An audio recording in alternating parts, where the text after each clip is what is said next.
Welcome back sa ating channel, kung saan tinatalakay natin ang pinakabago at pinakamahalagang balita tungkol sa modernisasyon ng ating sandatahang lakas.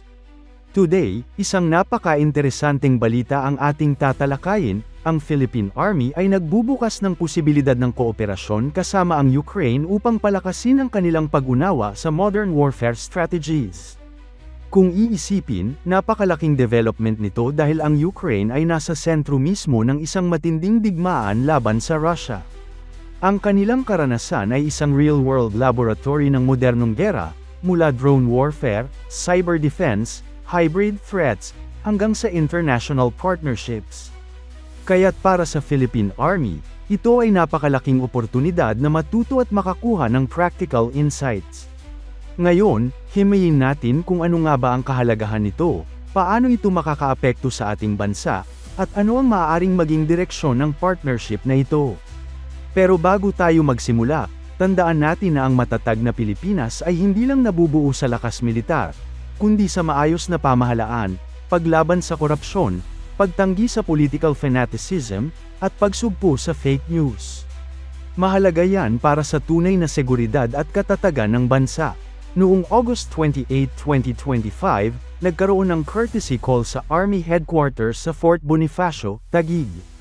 Dumalo rito si Ukrainian Ambassador to the Philippines Yulia Fedev, kasama ang Ukraine's first non-resident defense, military, air, and naval attaché sa bansa, si Colonel Andriy Bylenki. Kasama rin nila si Oleksandr Lysyk, First Secretary ng Ukrainian Embassy. Sila ay tinanggap ni Brigadier General Roderick Balbonero, Acting Vice Commander ng Philippine Army. Ayon kay Army spokesperson Colonel Louis Di Maala, malinaw na ipinahayag ni Brig. Gen. Balbonero na napakalaki ng oportunidad ng kooperasyon, dahil sa malawak na karanasan ng Ukraine sa modernong pakikipaglaban. Kung babalikan natin, February 2022 nang magsimula ang full-scale invasion ng Russia sa Ukraine.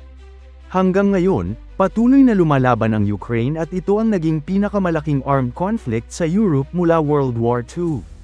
Dahil dito, napilitan ang Ukraine na mag-innovate, mag-adapt, at maghanap ng paraan para tumagal at lumaban sa mas malakas na kalaban. Isa sa mga naging lessons mula sa Ukraine ay ang paggamit ng asymmetric tactics, mga estratehiya kung saan mas maliit o mas mahina na bansa ay nakakahanap ng paraan para makipagsabayan sa mas malakas na puwersa. Kasama na dito ang paggamit ng drones, intelligence sharing, cyber operations, at ang pagpapatibay ng morale at resilience ng kanilang tao. Ngayon, bakit nga ba interesado ang Philippine Army dito? Simple lang, dahil ang Pilipinas ay nakaharap din sa maraming banta, lalo na sa West Philippine Sea at sa internal security concerns. Una, ang hybrid threats. Sa panahon ngayon, hindi lang tradisyonal na labanan ang kalaban.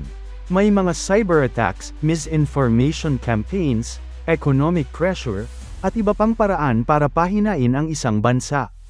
Ang Ukraine ay nakaranas ng lahat ng ito, kaya't napakahalaga na maintindihan ng ating army kung paano sila nakalaban at nakaligtas sa ganitong klaseng environment. Pangalawa, drone warfare at technology. Kung mapapansin natin, halos araw-araw may balita tungkol sa paggamit ng drones sa Ukraine. Mula reconnaissance, surveillance, hanggang actual attack missions, naging core element na ito ng modern warfare. Para sa atin, na nagsisimula palang mag-integrate ng unmanned system sa Armed Forces of the Philippines, malaking bagay ang matutunan mula mismo sa frontline experience ng Ukraine. Pangatlo, resilience in prolonged conflict.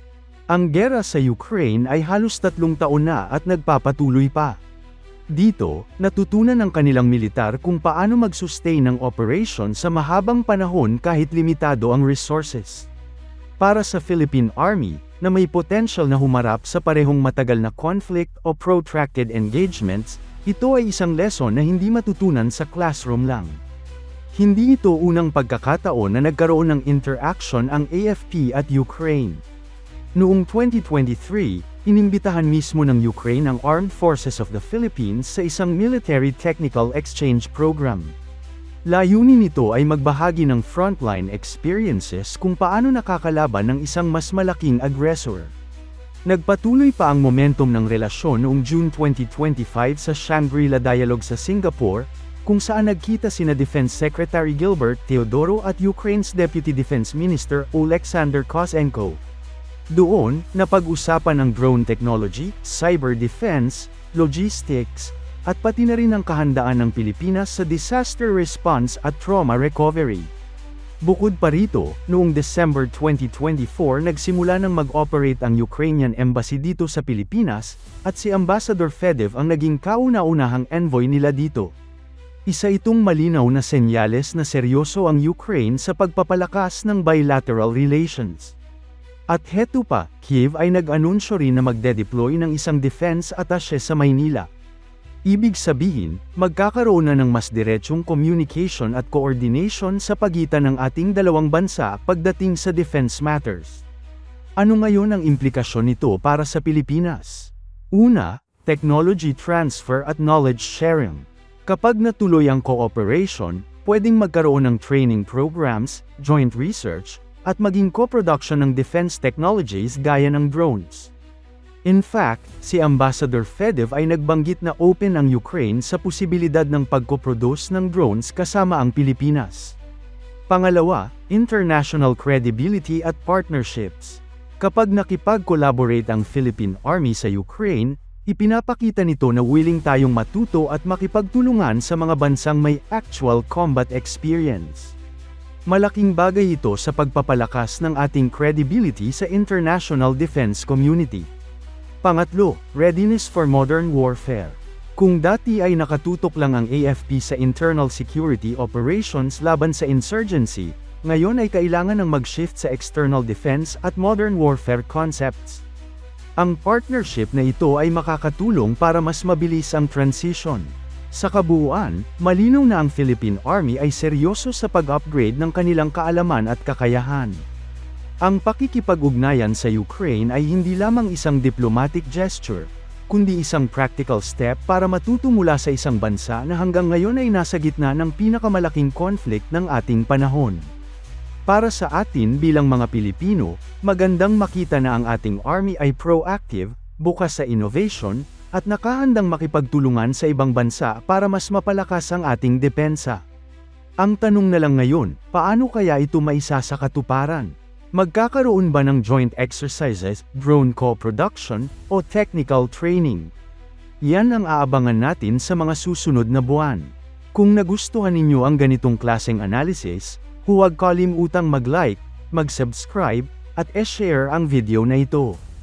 Ano sa tingin ninyo, mga kaibigan, magiging game changer ba ang cooperation ng Philippine Army at Ukraine para sa ating national defense? E-comment ninyo sa baba ang inyong mga opinyon.